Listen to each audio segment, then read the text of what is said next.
Bom dia! Está no ar o Extra Classe TV, o programa do SINT-RN em defesa da educação pública. O SINT participou na semana passada da audiência pública provocada pela deputada Divaneide Basílio sobre a retomada das obras da educação paralisadas do governo Bolsonaro. O Rio Grande do Norte conta com 164 obras inacabadas e paralisadas. A conclusão do conjunto de construções somaria ao Estado 39 unidades de educação infantil entre creches e pré-escolas, 25 escolas de ensino fundamental, 2 de ensino profissionalizantes, 4 obras de ampliação, além de 54 novas quadras esportivas e coberturas de quadras. Dessas, 63 obras já foram incluídas no pacto após pedidos das prefeituras. Caso todas as obras sejam concluídas, a estimativa é de que sejam geradas entre 13 e 15 mil novas vagas para a educação básica nos 68 municípios do Rio Grande do Norte.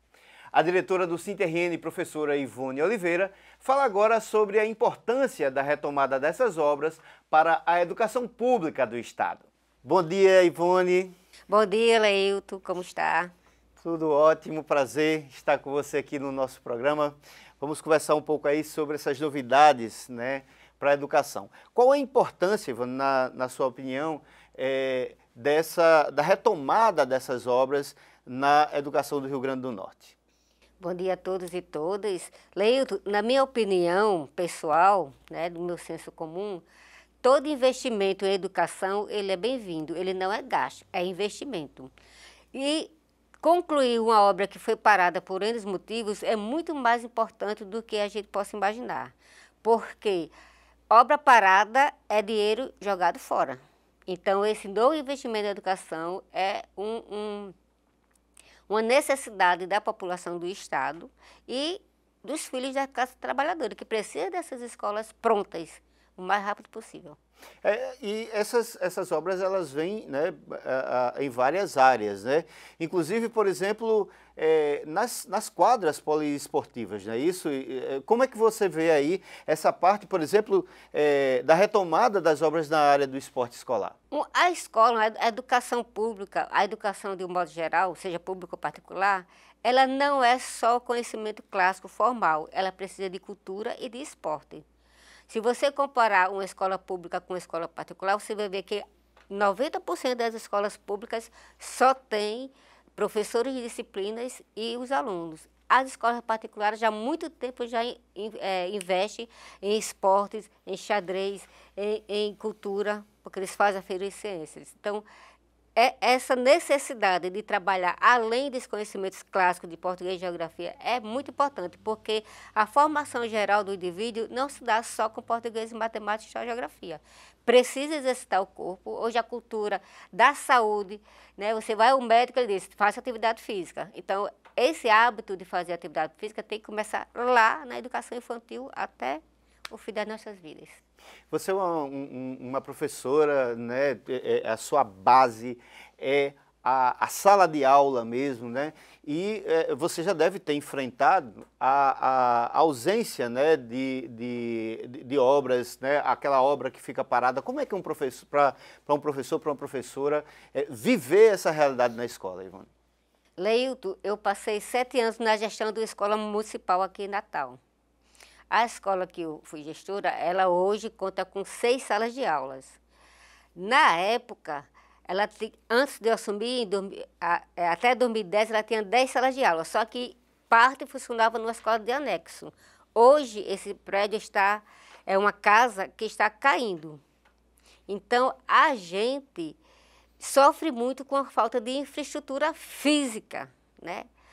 As escolas, eu vou falar da realidade de Natal, né? Porque estou aposentada do Estado, não posso falar hoje, né? As escolas de Natal, por exemplo, não têm infraestrutura elétrica para garantir a segurança dos equipamentos que as escolas receberam. Na nossa época, a gente não tinha nem ventilador em sala de aula porque não precisava. Hoje nós temos ventilador, nós temos freezer, nós temos computadores, nós temos Wi-Fi, nós temos tudo. Mas a rede elétrica é do mesmo tempo que quando a gente era criança. E essa questão da rede elétrica, ela interfere também em segurança, até em choque elétrico, Exatamente. Né? Na nossa escola, nós tivemos ventiladores de parede pegando fogo, porque a rede elétrica não comporta. Então, a nível estadual, eu acredito que tem algumas escolas que passam por esses mesmos problemas. Porque, como eu disse, a maioria das nossas escolas, né? Eu lembro que no período da ditadura militar foi construída muitas escolas de ensino médio e ensino técnico. Né? Tem a técnica de enfermagem, tem o magistério, tem, né? Então, eu acredito que essas escolas sejam desse tempo. A rede elétrica é desse tempo também. As escolas ganham equipamento de informática, de laboratório e tudo, mas não tem como usá-lo porque a infraestrutura geral não foi atualizada, não foi reformada. Além disso, eu vou falar de um ponto muito importante, que não adianta prédios, cadeiras, geladeiras, equipamentos, se o professor não estiver acompanhando essa mudança. Hoje a gente fala em IA, inteligência artificial, mas nós ainda temos muitos professores que ainda não sabem usar alguns equipamentos básicos, como celular, como tablets, como maneira de ensinar os alunos usando isso. Os alunos não têm. Aí a gente pergunta, será que esse recurso que vem ser para a infraestrutura escolar também não entra?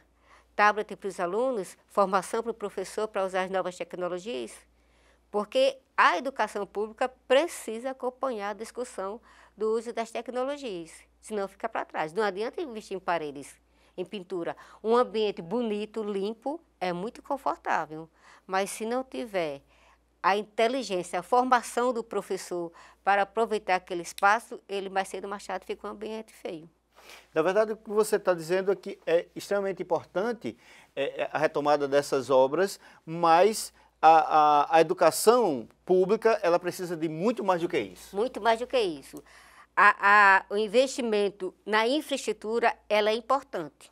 Até porque a infraestrutura, a gente fica embaixo dela, né? Ela tem que estar boa. Mas a formação continuada do professor de acordo com sua realidade. Por exemplo, eu moro e trabalho e me divirto na Ridinha. Então, a formação dos professores das escolas de Ridinha tem que ser voltada para a comunidade da Ridinha. Já os alunos que estão lá no campo, os alunos que estão no interior distante, que não têm tanto acesso à praia, a formação dele vai ter que ser voltada ao campo. Eu trabalhei com alunos no tempo que era ciclo de aprendizagem, que hoje é ensino fundamental, 9 anos. Eu tinha alunos de 13, 14 anos que trabalhavam com horta, ali na Moema Tinoco, né? Então, eu ensinando matemática, números decimais, e o aluno não entendia nada. Quando ele foi sair de dentro da escola e foi para a horta onde ele trabalhava, aí eu dizia, quantos centímetros você tem de uma plantinha para outra? Ele dizia, 1 palmo, 2 palmos. Isso é matemática. Então, esse casamento da teoria clássica que a gente pega na universidade com a teoria do aluno, a prática. Paulo Freire já dizia, a teoria tem que estar junto com a prática, porque senão você não ensina nada a ninguém, né? Você tem que ter troca de saberes. Ok, a gente vai para um rápido intervalo, voltamos já com o Extra Classe TV. O descumprimento da lei do piso gerou 67% de perdas salariais aos educadores e educadoras de Natal. Depois de meses de pressão do SINT-RN, a Prefeitura ofereceu 7% de reajuste. Diante dos salários desintegrados, a proposta foi aceita como um suporte emergencial. Mas isso não significa que renunciamos aos 60% restantes. A luta pela recuperação salarial continua nas escolas, nas ruas e na justiça. SINT-RN. Estamos de volta com o Extra Classe TV, o programa do SINT-RN em defesa da educação pública. Hoje estamos conversando com a diretora do SINT-RN, a professora Ivone Oliveira, que está tratando aqui sobre a retomada das obras que estavam paralisadas na área da educação aqui no Rio Grande do Norte. Ivone, a gente falou um pouco sobre a importância, né, dessa retomada para os professores. Você acha que retomar essas obras interferem de alguma forma para a comunidade escolar, para o entorno da escola, para o pai e a mãe do aluno? Com certeza. Quanto mais perto ter equipamento público, principalmente escola e saúde, perto da comunidade, mais facilita a vida do trabalhador que está naquela comunidade. né? Nós temos uma realidade na Redinha que a única escola do ensino médio não comporta todo mundo. Então, os alunos que estudam nas duas escolas municipais da Redinha precisam se locomover para Igapó, para outros bairros. E alguns são muito novinhos para andar sozinhos, né? Então, se nós temos escolas que atendam à demanda daquela comunidade, lógico que a vida do trabalhador daquela comunidade vai ficar muito mais fácil, né? A gente está falando de aumento, por exemplo, de unidades de escola, mas uma das reclamações da luta do movimento sindical é a questão da quantidade de alunos por sala de aula. Isso ainda é um problema? Com certeza. Há muito tempo que o Conselho Nacional de Educação estimulou um número de 25 a 30 alunos por sala de aula, dependendo do ano de escolaridade. Por exemplo, do primeiro ao terceiro ano, seria no máximo 25 alunos. Quarto e quinto, 30, 35. E a partir do sexto ao nono ano, poderia ser no máximo 35. Só que em muitas escolas esse número não é respeitado. Por quê? Justamente porque falta escola para a comunidade. E o gestor que está na escola, seja estadual ou municipal, não pode negar a vaga. Então, esse número é sempre desrespeitado. As escolas estão cheias de alunos. E não é a quantidade de alunos que garante a qualidade da educação. Como é que é dar aula numa sala superlotada? Como é para o professor passar o conteúdo e como é para o aluno receber esse conteúdo? Eu não gosto muito do termo passar o conteúdo, eu gosto da mediação do conteúdo, porque os alunos, por mais carentes que eles sejam, eles têm acesso à internet, ao Google, a tudo, né? Qualquer pergunta que ele fizer, ele não tem conhecimento aprofundado sobre o tema, mas ele sabe o que é, qualquer pergunta que fizer, ele tem a resposta. E a responsabilidade do professor é justamente mediar o que o aluno sabe, que muitas vezes é um fake news, com o que de fato é real. Então, essa mediação o professor precisa ter segura. Uma turma superlotada, uma sala de aula superlotada, em qualquer ano de escolaridade, seja ela criança, seja cursinho para o Enem, seja na universidade, o rendimento vai ficar praticamente a critério do aluno. Se o aluno tiver o hábito de estudar sozinho, ele vai assistir aquela aula, mas ele vai ter que retomar sozinho aquela coisa. Então, a responsabilidade de uma sala, para a educação de uma sala superlotada, não dá ao professor, porque o professor não é gênio, o professor é gente. O professor, dependendo da sala, ele não tem nem voz para atender a todos os alunos. Ele teria que ter um microfonezinho para poder ir, uma caixa de som, né? Então, o professor não dá conta 100% de uma aluna de 40 alunos. Ok, nós conversamos com Ivone Oliveira, diretora do SINT-RN. Ivone, muito obrigado por sua participação no nosso programa. Obrigada, Leilton, pelo convite e agradeço às pessoas que estão nos assistindo. E peço às professoras e professores, aos trabalhadores de educação, de um modo geral, que se filiem ao SINT, porque se não for o sindicato lutando por nossos direitos, o patrão não vai lutar por você. Então, filie ao SINT, porque estamos precisando fortalecer cada vez mais o nosso sindicato. E o sindicato só é sindicato se tiver filiados. É isso. E a CUT tem novo presidente. Por 197 a 81 votos, Irailson Nunes foi eleito para o quadriênio 2023-2027. A eleição aconteceu durante o 15º Congresso Estadual da Central Única dos Trabalhadores, na semana passada. O 15º Secult celebrou também os 40 anos da Central Única dos Trabalhadores. A educação brasileira está comemorando a saída do Fundeb do arcabouço fiscal.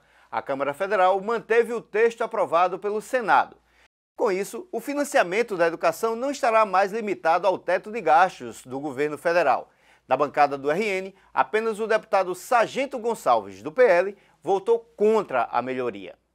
E o programa Extra Classe de hoje vai ficando por aqui. Muito obrigado por sua audiência e até o próximo domingo com mais um programa do SINT-RN em defesa da educação pública.